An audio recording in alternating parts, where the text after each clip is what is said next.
Apple and laptop. 2000 years later.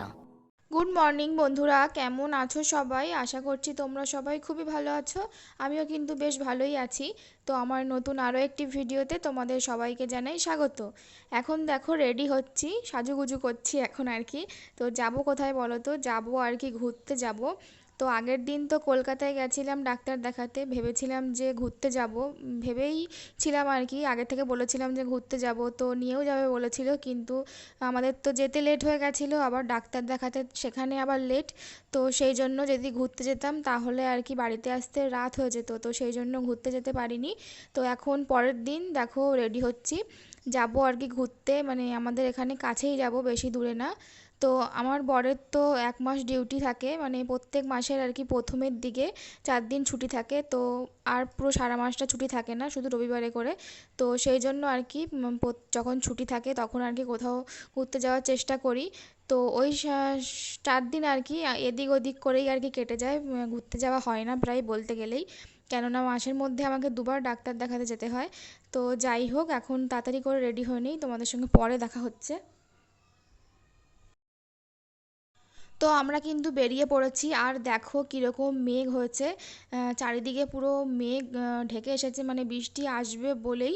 আর ওই যে দেখতে পাচ্ছ ওই পাড়টা কিন্তু বাংলাদেশ, আমরা এপারে আছি আর ওই পাড়টা কিন্তু বাংলাদেশ, আর আমরা প্রায় চলেই এসেছি যেখানে আর কি যাব।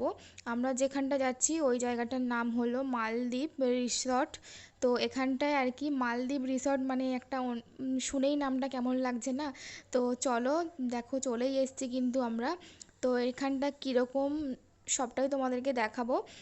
তো এর আগে আমরা এসেছি, কিন্তু আমরা এসেছিলাম সন্ধেবেলা, তো সন্ধেবেলা কিন্তু দারুণ লাগে, চারিদিকে লাইট জ্বলে। আর এখন এইবার এসেছি দিনের বেলা, তো এখন কিন্তু বর্ষা হচ্ছে, ভেবেছিলাম যে লোকজন হয়তো কেউই নেই হয়তো, কিন্তু না, অনেকেই এসছে, আসছে যাচ্ছে অনেকেই। তো দেখো বৃষ্টি কিন্তু হচ্ছে, তার মধ্যেও কিন্তু সবাই ঘুরতে বেরিয়েছে, তো আমরাও কিন্তু ঘুরতে বেরিয়ে পড়েছি। তো দেখো সবটাই তোমাদের সঙ্গে শেয়ার করব, আর আমি কিছুই বলবো না, তো সবটাই তোমরা দেখতে থাকো।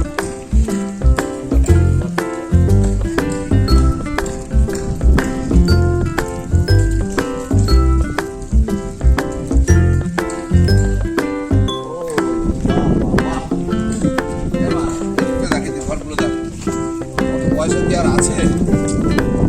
মানে না হলে সব খাই না, পয়সা থাকবে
তো বাড়িতে ফেরার পথে এখন কিন্তু চলে এসেছি একটা বিরিয়ানির দোকানে, রাধাস কিচেন।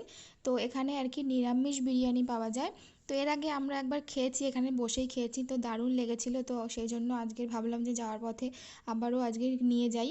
তো বাড়িতে যেহেতু খাবার কিছু নেই, তো সেই জন্য বিরিয়ানি কিনে নিয়ে যাচ্ছি। তো দেখো আমার বর এখানে নিচ্ছে।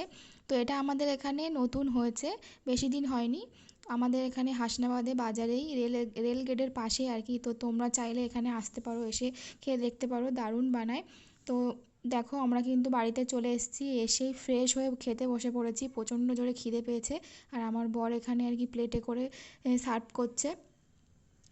তো এতে কিন্তু আছে আলু আর একটা পনির, আর আছে একটা কি বলবো, এঁচোড়ের পিস। তো দোকানে যখন আমি প্রথমবার খেয়েছিলাম তখন এঁচোড়ের পিসটাকে আমি দূর থেকে দেখে ভেবেছিলাম যে ওটা হয়তো চিকেন, কিন্তু না, ওটা এঁচোড়ই ছিল। তো দারুণ খেতে বিরিয়ানিটা, মনেই হবে না যে চিকেন বিরিয়ানি খাচ্ছি না এমনি নিরামিষ বিরিয়ানি খাচ্ছি, এরকমটা মনেই হবে না।